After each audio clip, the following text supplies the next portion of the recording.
Indie Author Lab from the Alliance of Independent Authors is a brand new in-person event for indie authors during London Book Fair Week.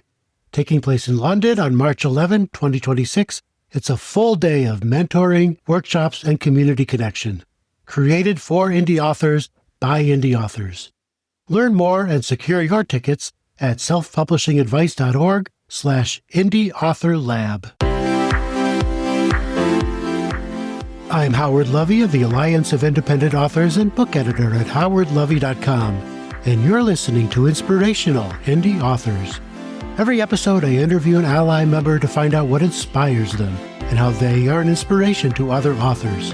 My guest this episode is Diana Colleen, a Canadian-born, Seattle-based writer whose work is shaped by a life of activism, public service, trauma, and healing. Drawing on her experience with meditation and psychedelic-assisted therapy, her fiction explores climate responsibility, wealth, power, and the possibility of personal and societal transformation. I'll let Diana Colleen tell her story. Hi, my name is Diana Colleen. My debut novel, They Could Be Saviors, is launching on January 13th. It asks the question, what if the only way to save the planet is to kidnap the billionaires destroying it? It looks at billionairism as a mental illness that can be cured with psychedelic-assisted therapy.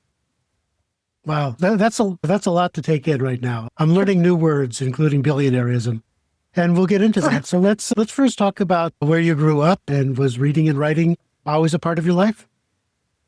Yeah, I grew up in Kamloops, British Columbia, and I was born into a very poor family. We didn't live off-grid, but we didn't have a telephone, we didn't have a television, so I spent most of my time reading.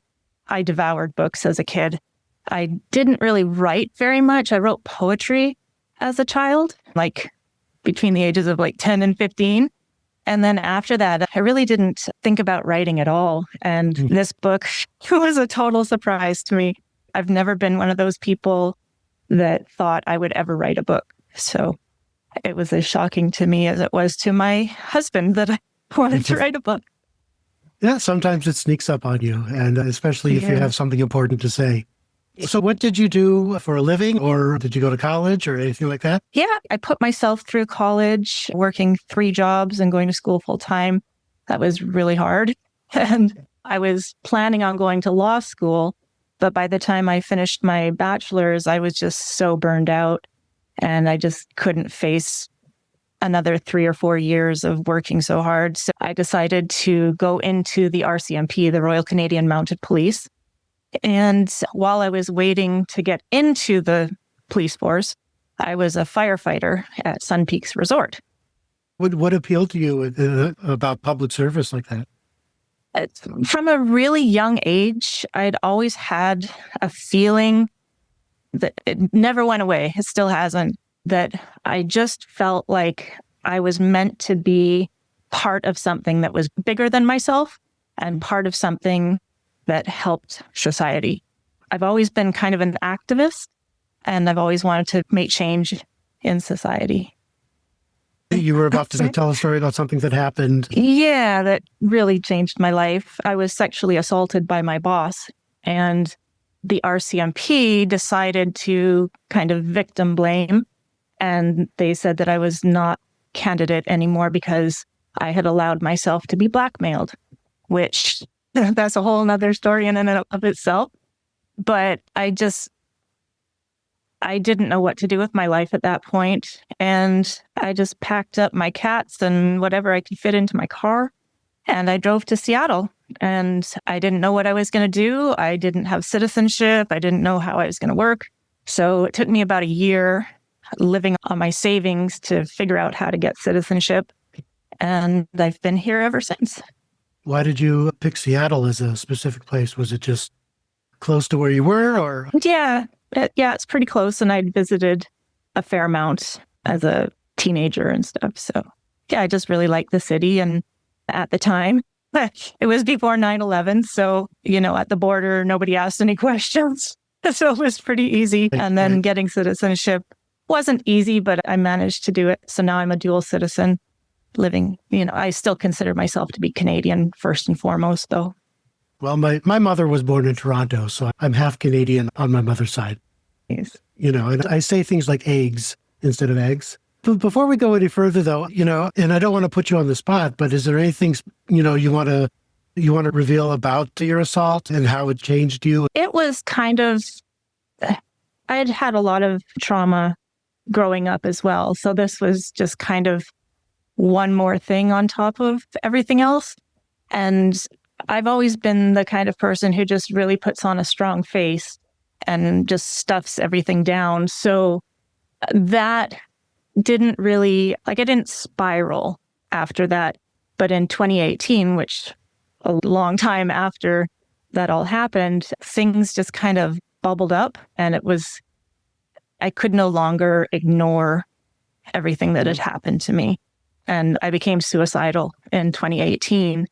And that's when my life really changed, because I was put in touch with an underground psychedelic therapist, which I believe saved my life. That put me on this trajectory of writing about psychedelic-assisted therapy. And I've also become a trained facilitator myself. What was it about the year 2018 that sort of triggered everything? I'm assuming there's kind of a form of PTSD involved. Yeah, there's definitely some PTSD. The sort of catalyst for 2018 was a really unhealthy relationship that I was in. And it was kind of the first time I've had, I don't know if I would call it an outer body experience, but I just remember one day kind of viewing my life externally, like I was looking at me and the person that I was with from a distance and going, Diana, this isn't you. This is not who you are or what you're meant to be. And that was just like, oh my gosh, I need help. Like it was kind of like my higher self saying, you really need to get some help. Now, since 2018, I think psychedelic-assisted therapy has been in the news more. It's becoming a little more accepted, but maybe not so much in 2018. Did you seek it out, or did you just happen to find it? I knew about it, and I knew about plant medicines, and I joined a meetup for plant medicines. And somebody in that group, I got to talking to him, and he had treatment-resistant depression, and he had found a therapist and recommended that therapist to me. And that person said that he was so booked up that he wouldn't be able to get me in for 6 months. And I was like, well, I don't think I'm going to be here in 6 months. And so he was training somebody at that time. And so she was able to get me in immediately. And so describe the process or what it was like in 2018. So when you say a session of psychedelic-assisted therapy, it involves multiple days. So you basically have a couple of sessions with the therapist ahead of time, like a 1-hour session where you get to know the therapist, they get to know what brought you in, what you're dealing with. And then you have a full day on a substance with the therapist. And then after that, usually within a couple of days, you have another session with them to integrate. So the integration part is really important. That's where you sort of take everything that you learned under the influence and apply it to your life. Now, what kind of psychedelics do you take? So my first therapy session was with MDMA. And then I've also done it with psilocybin, which is magic mushrooms. And those are the two most common. Can you describe that first experience for you? Was it sort of a, wow, where have you been all my life? Or what was that like? Yeah, I was really scared going into it. I grew up in the 80s with the war on drugs, with the egg in the frying pan. Right. And I was very anti-drug my whole life. And so I was really scared because of the illegality of it and because I didn't know what to expect. And I'd heard horrible things. But that first experience it's really hard to describe any psychedelic experience to somebody who's never had one. And even people that have had them, every single experience is different. There's no real way to prepare somebody for what's going to happen. But that first experience it kind of opens your heart. It takes away your fear of kind of looking at your trauma. Sometimes in talk therapy, if you're talking about a trauma, you're kind of being re-traumatized. Your body goes back into that fight or flight and you're reliving the experience. But under the influence of MDMA, you're looking at it through a lens of love. And yeah, you just see things from a very different perspective, and you really get in touch with your heart. And so that's what happened for me. It was life-changing in one session. Right. Well, people have written songs about, about the experience. So it's something that I guess you have to experience for yourself to really, truly understand. Yeah. I haven't, but I've heard so much about it. Yeah. Yeah. When did you decide, well, I not only want to experience this and it helped me, but I want to write about it? So the part of my healing journey has been learning other tools that help me. And one thing that I have found that really helps me personally is meditation. And my entire story of They Can Be Saviors came to me through meditation. So that's why it was a shock. Oh, I'm going to write a book. Yeah, it just kept coming up in meditation, this idea for the story. And I was talking to my, at that time, partner about it. And I was in a job that I really was unhappy in. And he was in a financial situation where he could support me. And he said, you're so unhappy. Why don't you quit your job and write this book? And I was like, wow. It was a huge risk for me to quit my job. Like, I trusted him that, yes, he could support me, but it's still, for somebody who's been so independent my entire life, it was a big thing for me to accept that. But I did, and I made it my full-time job. I was at my desk at least 8 hours a day, sometimes 12 hours a day, writing and learning the craft, learning about publishing. And while I was writing, I never really had writer's block, because when I didn't know sort of where the story was going, I meditated and the rest of the story came. So when I first started, I had no idea what was going to happen in the book or how it was going to end. Kind of a pantser. Exactly. Yeah. Yeah. That's a fun way to write. I know plotters are horrified to hear it, but I'm the same way. You know where a scene might go, but I let the characters speak for themselves. Yeah. So why did you choose fiction instead of nonfiction? I think that stories have a way of sticking with people. Like you can listen to a lecture, you can read a paper about something, and you'll kind of get the general concept. But I think stories, like music, things like that stick with you. So I remember stories that I read when I was 10 years old. So I think fiction has a way of showing us what's possible. I think there's a lot of kind of dystopian doom, but I really wanted this to be a hopeful book. I don't think there's enough hope in the world. So that was my goal.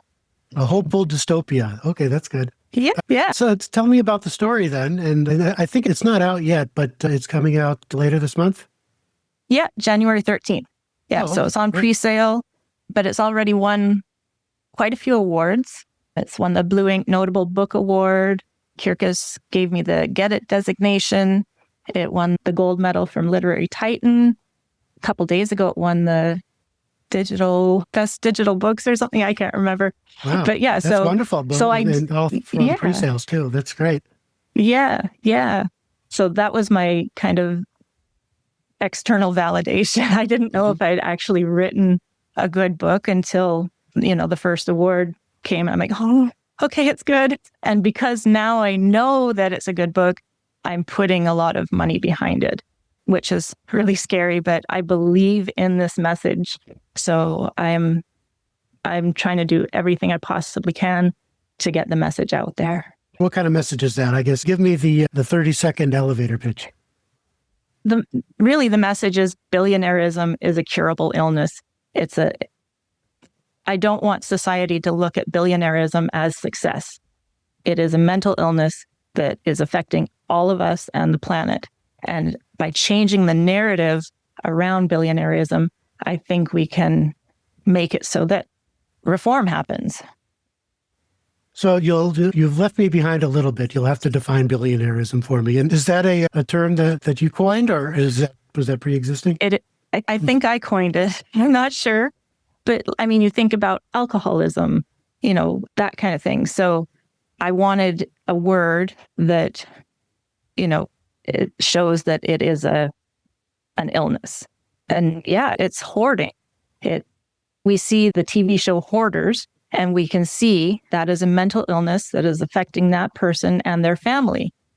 The billionaires are hoarding at such a level that it's affecting every single person on the planet. And do you think your upbringing, you said you had a very, poor upbringing in terms of wealth, did that have a big influence on you and your worldview? I think it did. Yeah. Like I saw how privileged people got to step up. Like I said, I was working 3 jobs to put myself through school where other people, their parents paid for it. So I still got good grades, but I had to work so much harder. And if I didn't have to work, outside of school, how much better would my grades have been? And as far as like scholarships go, a lot of scholarships require extracurricular activities. So like doing things in the community. I didn't have time for that because I was working. So I couldn't get the scholarships that were available to other people because I was poor. So I saw the injustice of that. And like here, the education system in the US it boggles my mind that, taxes are going to the school system. So where you live determines what education you get. And that just seems so wrong to me. It's like poor kids deserve the same education as rich kids. I was talking about this earlier with family, and the difference between today's tech billionaires and the billionaires, I guess the robber barons of the past, is they used to build things. They built art institutions. Wow. They put their names on hospitals. I can't think of anything that some of these modern tech billionaires, aside from Bill Gates maybe, has actually built. Is that a part of the disease that you're talking about? Yeah, they don't give back. And when they do, it's a tax break, or the money that they're spending on things like space exploration. It just makes me sick to my stomach. Those billions of dollars, not only are they causing emissions with their rockets, but that money that's spent on that could be fixing Earth instead of like, we're going to colonize Mars, which makes no sense whatsoever. There's no resources on Mars. So why aren't they using those billions of dollars to fix Earth? And that's what the book says. It's like, why don't they want to be the people that save the planet? Like, isn't that a great legacy rather than ruining the world? I don't understand their mindset at all. Now, part of the narrative engine of the book is psychedelic therapy. How do you combine all these disparate ideas that are going on in your head into one book? I know that I'm tackling a lot with this book. Like there's 3 main themes. There's climate change, billionairism, and psychedelics. And I know that's a lot, but I think they really do work together because psychedelics really connect people. So I think that society and billionaires in particular are very disconnected from humanity, disconnected from the planet and nature. And so psychedelics have a way of connecting the individual back to humanity, back to nature. And, if billionaires can realize that we're all in this together and that we only have one planet, that, maybe they can actually do some good. So psychedelics, has become a little more mainstream since 2018, but it's still not completely in the mainstream. Are you afraid that element is going to turn some readers off? I'm hoping that readers will want to know why it's not mainstream. And a big reason why it's not mainstream is because of Nixon's war on drugs during the Vietnam War era. There had been lots of studies prior to that on psychedelic therapy that showed so much promise. And then he just shut everything down. And it's only just now starting to be like, they're not even really allowed to do studies on these Schedule I drugs. So it's just starting to open up. But the results are just, you can't ignore them. And so like PTSD, if we can treat our war veterans with this, the suicide rate is going to plummet for our war veterans. And addiction is another thing that is treated very well with this. And like our homeless population, if they had access, it would change society. Before going into, you spent a year querying and you got strong interest from agents, but what ultimately pushed you to self-publish? Yeah, I think I had 3 separate agents tell me the same thing. So other agents had declined for other reasons, but 3 said the same thing, that they'd wish that I'd got this manuscript to them a couple of years ago so that it would be published right now because it's needed right now. And, I agreed. With traditional publishing, even if I got an agent, in 2025, the book, best case scenario, probably wouldn't be out until 2027. And by 2027, who knows what the world is going to look like at that time. But right now, with everything going on in the world, these 3 topics are front and center. And I was like, this needs to be out now. So I switched gears and learned all about self-pub. What kind of marketing are you planning? Oh my gosh, I'm doing everything. I've been on probably 15 podcasts so far. I've got a TV interview lined up for next week. I hired a publicist. I'm advertising with Kyrgyz. I'm doing a Love Books tour, a BookBub ad, Facebook ads. So I'm You're doing it all. I'm trying to do it all. Yeah, and you're the poster person for indie publishing here. Yeah, great. Perfect. Yeah. What kind of genre would you call this? Would you call this climate fiction or something else? I just say it's near future speculative, which, people can take that for whatever. Some people say it's dystopian. Some people say it's sci-fi. Some people say it's cli-fi. I really like the term hope punk, which is kind of an new and upcoming genre that I hope gets bigger, that people start actually seeing that as a genre, because I think the world needs more hope. Hope punk. I've never heard of that before. That sounds great. So dystopian, but with the smiley face at the end. Yeah. It's been a long road for you through your life and career to reach this point. What kind of advice would you give to other authors who have something to say and have a mission like yours? I think for authors who are just starting out, who know nothing, I would say write your first draft before you learn anything about craft and learn anything about the actual business of publishing. Because I think that if you don't have that first draft finished and you start learning all this stuff, it gets so scary that you're not going to want to do it. If I had known how much work this was going to be, I don't know that I would have started. Thank you so much for sharing your journey with us. Thank you very much for having me on your show. I really appreciate it. Thank you, Diane. Bye. Bye-bye. You've been listening to Inspirational Indie Authors. I'm Howard Lovey, Content and Communications Manager at the Alliance of Independent Authors and book editor at howardlovey.com. If you are a member of Ally and would like to be considered for the show, please write to me at howard@allianceindependentauthors.org and tell me what inspires you and how you can inspire other authors. As always, find more author advice, tips, and tools at our Self-Publishing Advice Center, selfpublishingadvice.org. And if you haven't already, we invite you to join our organization and become a self-publishing ally. You can do that at allianceindependentauthors.org.